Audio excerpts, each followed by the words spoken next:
السلام عليكم، اهلا بكم كل متابعين في بركة الكرة في كل مكان. اسعد الله اوقاتكم بكل خير.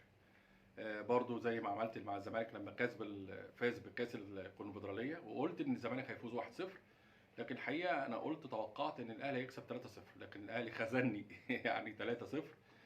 كنت اتمنى الاهلي يفوز 3-0 لان شفت ان فريق نهضة بركان كان متحمس شويه، فقلت 1-0 هيكفي الزمالك اللي هو يفوز بالبطوله رغم هزيمته في المغرب 2-1. ولكن لما الاهلي تعادل مع الترجي التونسي في ملعب رادس بدون اهداف، انا بصراحه قلت الاهلي خاصه في الشوط الثاني كان اعلى بكتير جدا، اللي كان ممكن ينهي المباراه هناك قبل لقاء العوده في القاهره. هدف مش عايز اقول بالنيران الصديقه، لكن في النهايه الاهلي بطل افريقيا، حقق رقم قياسي جديد هو 12 مره. الحقيقه يعني عايز اقول انجازات الاهلي والزمالك السنه دي حاجه مشرفه.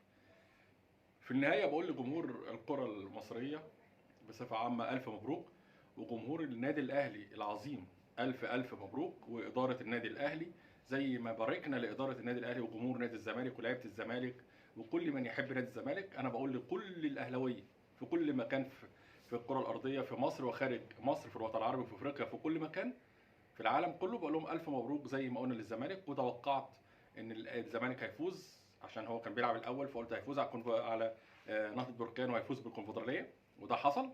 وقلت الاهلي هيفوز على الترجي 3-0 صحيح، لكن جت واحد. لكن النهايه الهابي اند في الاخر فعلا حصلت، اللي هو النهايه السعيده، وقدر اللي هو يفوز على الترجي التونسي رغم اللي هو كان يقدر يكسب اكتر من كده بكتير.